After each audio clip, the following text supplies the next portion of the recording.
میرے نبی نے اس رات کی فضیلت بتائی، عمل کوئی نہیں بتایا۔ جیسے یہاں کوئی صلاۃ تسبیح کی جماعت کرا رہے ہوتے ہیں، کوئی اجتماعی تہجد پڑھ رہے ہوتے ہیں، کوئی دیگیں چڑھا رہے ہوتے ہیں، کوئی آتش بازی کر رہے ہوتے ہیں، تو وہ اس میں اتنا غلو ہو گیا ہے کہ یہ بھی ٹھیک نہیں۔ اور کچھ علماء نے اس کے رد میں اس کا اتنا انکار کیا ہے کہ اس رات کی کوئی فضیلت ہے ہی نہیں، یہ بھی ٹھیک نہیں۔ اس بیچ کا راستہ، اس رات کی فضیلت میں جتنی احادیث ہیں وہ ضعیف ہیں، لیکن اتنی کثرت سے ہیں کہ ان سب کا مل کر جمع ہو کر کم از کم وہ حسن لغیر ہی تک تو پہنچ جاتی ہیں۔ اور ابن عثیمین رحمۃ اللہ علیہ نے بھی یہ لکھا ہے کہ زیادہ سے زیادہ ان احادیث کے مجموعے سے، چونکہ اگرچہ ضعیف ہیں لیکن کافی زیادہ ہیں، تو وہ حسن لغیر ہی تک پہنچ جاتی ہے۔ تو حسن لغیر ہی سے کوئی عمل ثابت نہیں ہوتا، عمل ثابت ہوتا ہے صحیح حدیث کے سے۔ ایک احادیث کی کثرت سے روایات اور ایک امت کا عمل، کہ امت کا بہت بڑا طبقہ صدیوں سے اس رات کا اہتمام کر رہا ہے، لیکن کچھ عرصہ پہلے تک اہتمام تھا دن میں روزہ رکھنا، رات کو کچھ نوافل پڑھ لینا، کوئی دو چار زیادہ پڑھ لینا، لیکن اب یہ ڈھول تماشے جو اب شروع ہوا ہے اس کا تو کوئی وجود ہی کوئی نہیں ہے۔ تو اس رات کو اللہ تعالیٰ نے مبارک بنایا، اور حدیث پاک میں آتا ہے کہ اللہ تعالیٰ اس رات میں ساری دنیا کے لوگوں کی بخشش فرماتا ہے سوائے 5 آدمی، 5 کے سوا سب اہل ایمان کی بخشش ہو جاتی ہے۔ مشرک، المشرک، پہلا مشرک، دوسرا مشاحن، مشاحن کیسے کہتے ہیں؟ دل میں بغض رکھنے والا، کینہ رکھنے والا۔ تیسرا مسبل ازارہ، اپنے پاجامے شلوار چادر کو ٹخنوں سے نیچے تک لے جانے والا، لیکن ایک شرط کے ساتھ کہ وہ تکبر کی وجہ سے، سستی کی وجہ سے ہے، غفلت کی وجہ سے ہے۔ چونکہ جب آپ نے ایک مرتبہ اس کے بارے میں بات کی تو حضرت ابوبکر صدیق نے کہا یا رسول اللہ، میری چادر، عرب چادر باندھتے تھے جیسے ہمارے پنجاب کا لباس چادر تھا، اب وہ کم ہو گیا، ہماری تو بزرگ عورتیں بھی اور مرد بھی سب چادر باندھتے تھے، شلوار تو کسی کو پتہ ہی نہیں ہوتا تھا ہمارے بچپن میں۔ یہ تو پھر آہستہ آہستہ جب تعلیم آئی تو شلوار دیہاتوں میں بھی اور شہروں میں عام ہو گئی۔ تو اگر وہ اس لیے لٹکا رہا ہے کہ طبیعت میں تکبر ہے، پھر اس وعید کا وہ حقدار ہے۔ اگر ویسے اس کی نیچے جا رہی ہے تو میرا مالک ایسا، وہ تو ہے ہی رحیم و کریم، ہے ہی رحیم و کریم، ہے ہی رحیم و کریم، صرف شلوار نیچے لٹکانے سے وہ اتنی شدید سزا دے، اگر اس کے پیچھے تکبر ہے پھر ہے، یہ تکبر نہیں ہے تو انشاءاللہ وہ اس سے محفوظ ہو۔ تو اپنی چادر کو لٹکانے والا، لیکن بشرط تکبر، کتنے ہو گئے؟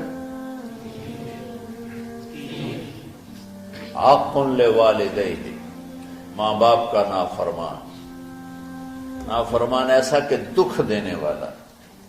چھوٹی موٹی اونچ نیچ تو ہر بچے سے ہو جاتی ہے، نہیں، جن نے والدین کو ٹکڑے ٹکڑے کر دیا اور ان کو دکھ دے دے دے دے کے ان کا سینہ چیر دیا ہو، چونکہ آپ کہتے ہیں پرزے پرزے کرنا کسی چیز کی، تو اپنے دکھ دے کر اپنی بدتمیزی کے ساتھ اس نے ماں باپ کا دل زخمی کر دیا ہو، ایک یہ نہیں معاف ہوتا۔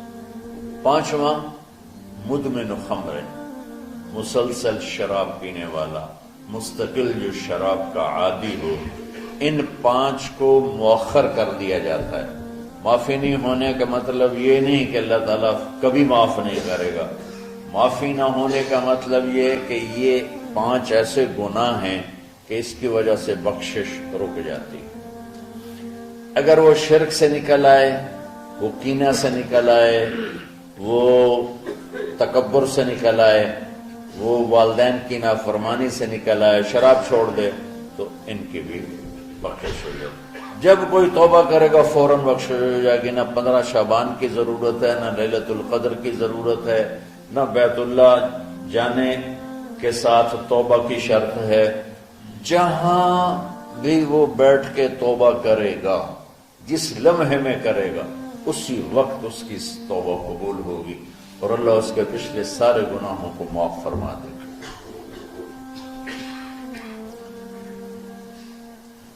دن کا روزہ، رات کا قیام، زیادہ قیام سے مراد نوافل ہیں، کوئی گھر میں پڑھ لے، کوئی مسجد میں پڑھ لے۔ نوافل، نفلی عبادات گھر میں ہی افضل ہوتی ہیں۔ میرے نبی سنتیں ہمیشہ گھر سے پڑھ کے آتے تھے، تہجد اپنے گھر میں پڑھتے تھے، مسجد میں نہیں پڑھتے تھے، سوائے اعتکاف کے آپ اپنے نوافل سنتیں سب گھر میں پڑھتے تھے اور مسجد میں صرف فرض آ کے ادا فرماتے تھے، اور اس کے بعد بیٹھنا ہوتا تھا تو بیٹھ جاتے تھے، اٹھنا ہوتا تھا تو اٹھ جاتے تھے۔ ایک طبقہ وہ ہے جو پتہ نہیں کیا کچھ کرتا ہے شب برات کے نام پر، وہ بھی غلط۔ ساری حدیثوں کو ملا کر روزہ اور رات کا قیام، کہ رات کو اٹھ کے کچھ اللہ کو یاد کر۔ اب اس آیت میں بعض مفسرین سے غالباً بھول ہوئی۔ حامیم والکتاب المبین انا انزلناہ فی لیلۃ مبارکۃ انا کنا منذرین فیہا یفرق کل امر حکیم امرا من عندنا انا کنا مرسلین۔ یہ لیلۃ القدر ہے، انا انزلناہ فی لیلۃ مبارکۃ، یہاں دوسرا لیلہ مبارک رات میں ہم نے قرآن کو اتارا۔ دوسری آیت کو جوڑو، انا انزلناہ فی لیلۃ القدر، ہم نے قرآن کو لیلۃ القدر میں اتارا۔ تو وہ آیت اس آیت کا ترجمہ کر رہی کہ لیلۃ المبارک سے مراد لیلۃ القدر ہے، 15 شعبان نہیں۔ لیکن بعض مفسرین جو بڑے لوگ ہیں، لہذا ہم سب کا ادب احترام کرتے ہیں، لیکن رائے کا اختلاف وہیں بڑے علماء میں ہی ہے، تو اسی کو میں آپ کے سامنے نقل کر رہا ہوں، کوئی اپنی رائے نہیں دے رہا ہوں۔ تو ان سے یہ صاف ہو گیا کہ انہوں نے اس کو 15 شعبان بنا دیا۔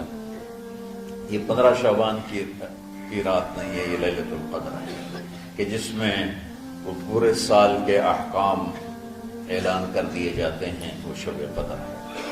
اس میں بھی معافی ہوتی ہے، اس میں بھی معافی ہوتی ہے، لیکن شب قدر تو قرآن سے، صحیح احادیث سے ثابت ہے، اور شعبان کی رات ضعیف حدیثوں سے ثابت ہے، لیکن کثرت حسن لغیرہ اور امت کا عمل اس میں بہت بڑی گنجائش پیدا کرتا ہے۔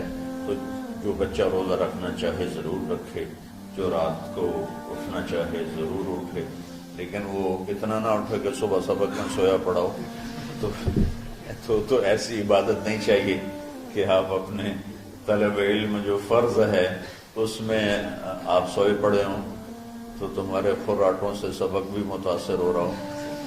تو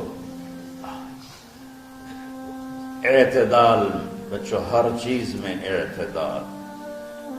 تو اس میں یہ جو 5 ہیں، ایک مشرک، ایک مشاہن۔ مشاہن کون ہے؟ جو دل میں کینہ بغض رکھتا۔ اب میں کہاں سے آنسو لاؤں اس بات پر رونے کے لیے کہ ایک تو دنیا داروں کا بغض کینہ ہے آپس کی لڑائیوں سے، لیکن یہ جو دیندار ایک دوسرے سے بغض، اس قدر بغض رکھتے ہیں کہ کافر بنائے بیٹھے ہیں ایک دوسرے کو، سلام کا جواب نہیں دیتے، جنازے میں نہیں شریک ہوتے، اس کا جرم واپس جاتا ہے تاجروں کو نہیں، حکمرانوں کو نہیں، خطیبوں کو، نادان، ہر خطیب نہیں، نادان خطیبوں کو، جو ہر مکتبہ فکر میں موجود ہیں، جو اس شدت کے ساتھ اوروں کی نفی کرتے ہیں اور اپنے آپ کو صحیح کہتے ہیں کہ جیسے باقی سب جہنمی ہیں، سب کافر ہیں اور صرف ہم ہی صحیح ہیں اور ہم ہی جنت میں جائیں گے اور کوئی جنت میں نہیں جائے گا۔ تو چونکہ اس میڈیا کے ذریعے سے بہت سی امت سن رہی ہے، تو میں دیکھو بچوں ہاتھ جوڑتا ہوں اللہ کے واسطے، دین پیش کرنا، کافر کافر کے نعرے مت لگانا اور یہ کافر وہ کافر، یہ کافر وہ کافر۔ اللہ بڑا کرے